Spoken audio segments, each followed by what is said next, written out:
Ya iki lho Bes, masakku dina iki jangan desa, jangan lombok, tempe gembos sing rasane iku dijamin wethuk. Ora ana balunge ya ora ana rine, dijamin ora arang loloti ya ora ngarah nglegeni, Bes. Tempe gembus ning nggonku ngene iki sitok 500-an, Bes. Wis gedine saepek-epek ki mang aku tuku papat dadi kabeh 2000. Wis regane murah, rasane withuk menisan, Bes. Lah terus lanjut ngirisi perbumbuane, bumbune ya cukup dirajang-rajang wae, ana lombok cilik ijo, ana lombok abang karena lombok plompong ijo, bawang karonan brambang karonan laos. Laose iso digecek ya iso diirisi sesuai selera ya Bes.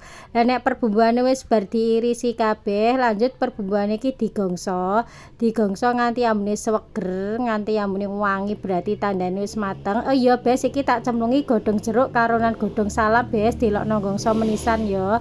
Lah kok ngono nek bumbune wis mateng terus disori karonan santen, terus tempe gembose iki mau dilebokno. Nah nek isih lagi dilebokno ngene iki tempe gembose memang kemambrang Bes, dadi engko tapi nek wis umup wis mateng ya bakal mendelep kabeh. Aja lali dicemplungi karo inan iwak panggang ben makin seweger ngono Bes. Ciri khase wong Tuban angger masak ora lali iwak panggange.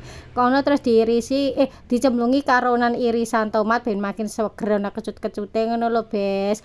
Lah wis iki terus dimasak nganti umup, ditanekno ben ora cepet mambu.